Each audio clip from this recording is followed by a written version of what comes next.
After 3.5 months of hearings, the French courts sentenced Dominique Pelicot, the man who drugged his wife for a decade, to rape her and subject her to abuse by strangers, to 20 years in prison.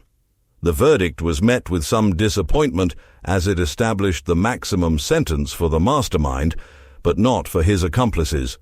Given the result, rather than pointing out possible flaws on the part of the court, it is better to highlight the extraordinary strength of the woman who, after being raped in her own home, had the courage to break her silence and seek justice.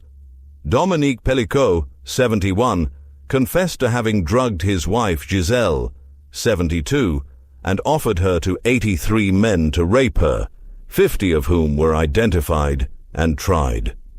Between 2011 and 2020, Gisèle was the victim of at least 92 sexual assaults that were filmed by Dominique. Gisèle Pelicot, 72, lived in the city of Mazan, in the south of France, with her then-husband, Dominique Pelicot. Life in the small town of about 6,000 inhabitants was described as peaceful and very family-oriented.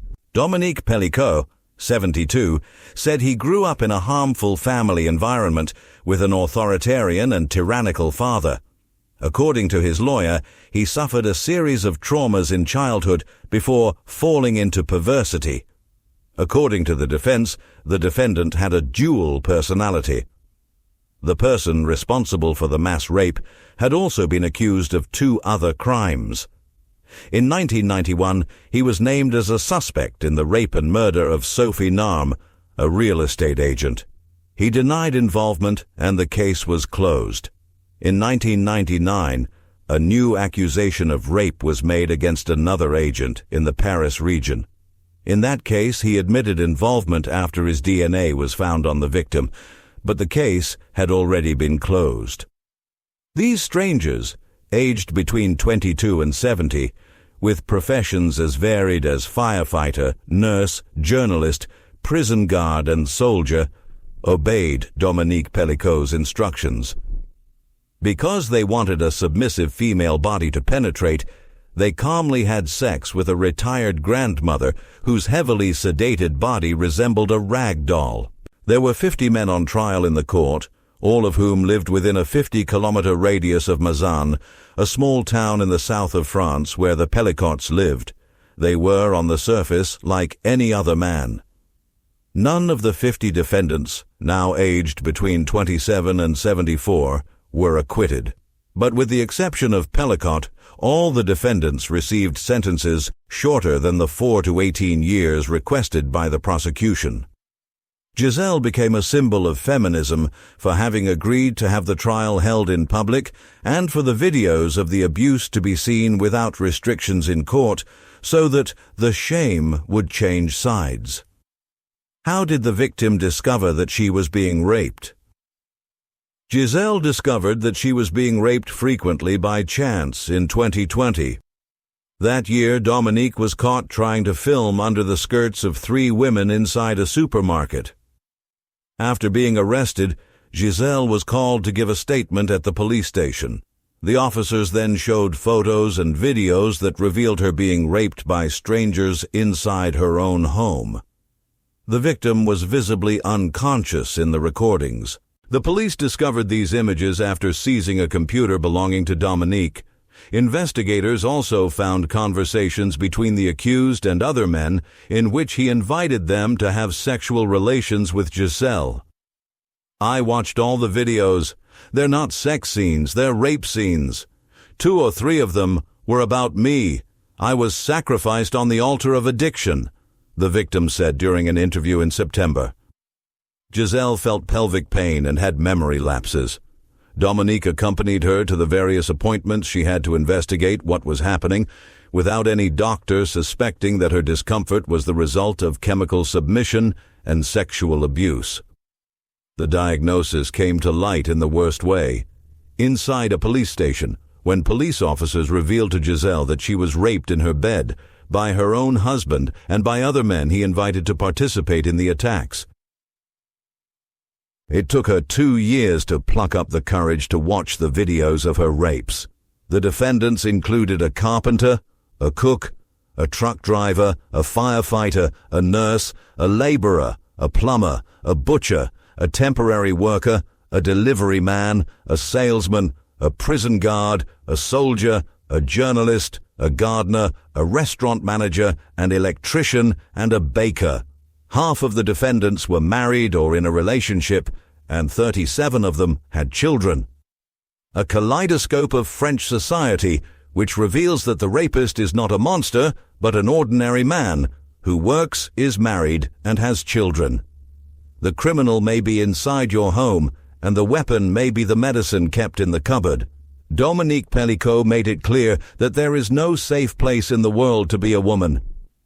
How did the crimes happen? During the trial, Dominique Pelicot admitted that he gave Gisèle doses of tranquilizers without her knowledge. To do this, he mixed the drugs in her food and drink. Then, on a dating site in France, he invited other men to rape her. According to the investigations, Dominique asked the men not to wake Gisèle. He also advised the abusers to avoid using perfume or tobacco so as not to leave a smell. In addition, the rapists would take their clothes off in the kitchen to avoid forgetting the clothes in the couple's bedroom. The court case also indicates that Dominique participated in the rapes and filmed the crimes. He did not ask for money in return. Some of the accused stated that they did not know that the victim was drugged and claimed that they thought they were participating in a sexual fantasy of the couple. On the other hand, Dominique said that everyone knew that the woman was unconscious. Why did the victim decide to make the case public? Gisèle Pelicot spoke for the first time about the case in the first days of the trial back in September. At the time, she criticized the fact that none of the abusers had reported what was happening.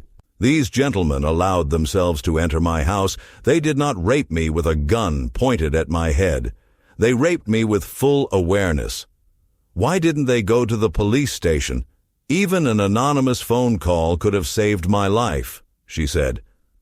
Gisèle had the option of remaining anonymous, given the seriousness of the crime. However, she decided to show her face and demand authorization for public access to the trial. According to her lawyers, the victim did this so that no other similar case would happen. Gisèle's courage has made her a feminist icon, inspiring other women to report their attackers. She was also named one of the most influential women in the world in 2025 by the British network BBC. In October, the victim said that she would like to be an example of courage for other women who have been raped.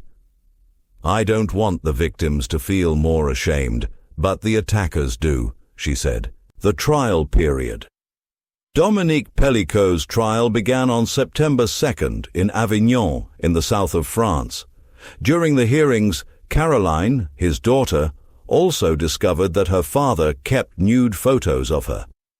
According to the local press, upon learning of the images, Caroline left the courtroom shaking and crying.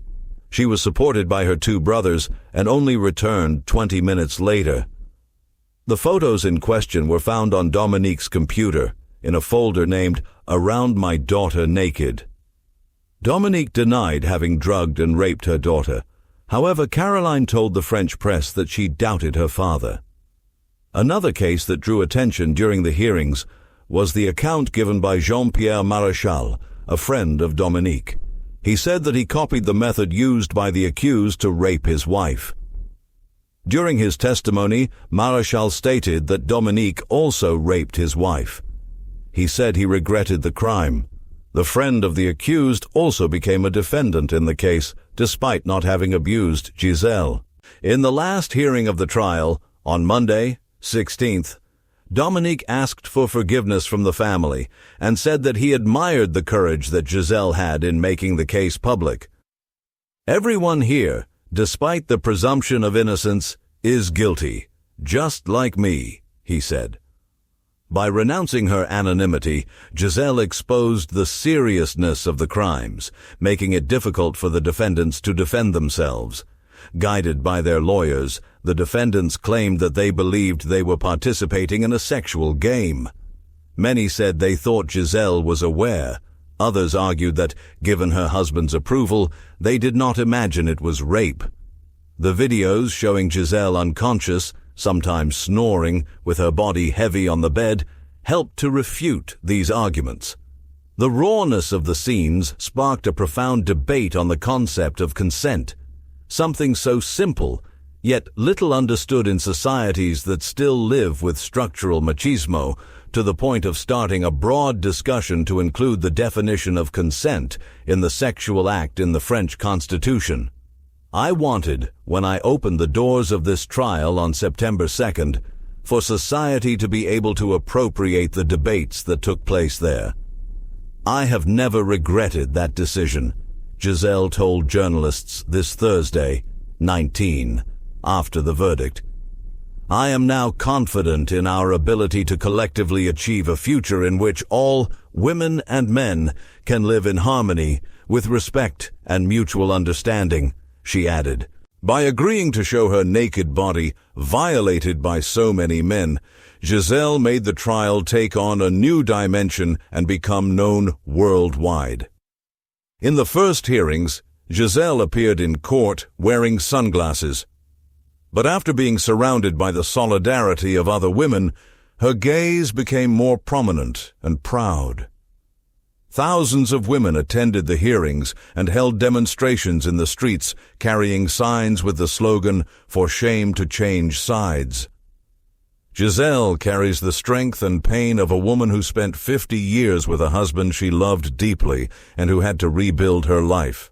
The courage of this woman, who after so much suffering still remained sober and firm to face her attackers and a sick society, moved not only France but the entire world. The power of the Internet. The platform on which Dominique Pelicot advertised for men to rape his wife was a French website without moderation, which made it easier to bring together people who shared sexual interests without any restrictions than in the pre-Internet era. The site has now been shut down. One of Gisèle's lawyers compared the site to a murder weapon, telling the court that without it, the case would never have reached such proportions. But the Internet has also played a major role in gradually changing attitudes towards sex in consensual, non-abusive settings, normalizing what was once seen by many as extreme. What do the former couple's children say? The Pelicots had 3 children, Florian, 38, Caroline, 45, and David, 50. Caroline is the author of the book Et j'ai cessé de t'appeler papa, and said during the trial that she believed her father, as he now refers to Dominique, had also abused her. According to the investigation, photos of her and 2 of Dominique's daughters-in-law were found on a computer. Some of the images showed the women naked. The defendant denies the abuse. Florian and David echoed Caroline's statements. In court, both defended their mother and called for harsh sentences for the defendants. David said, "My family wants to fight and will continue to do so. And above all, we hope that in the future, we can erase from our minds the man who is on my left," he said, referring to the position in which Dominique was in court.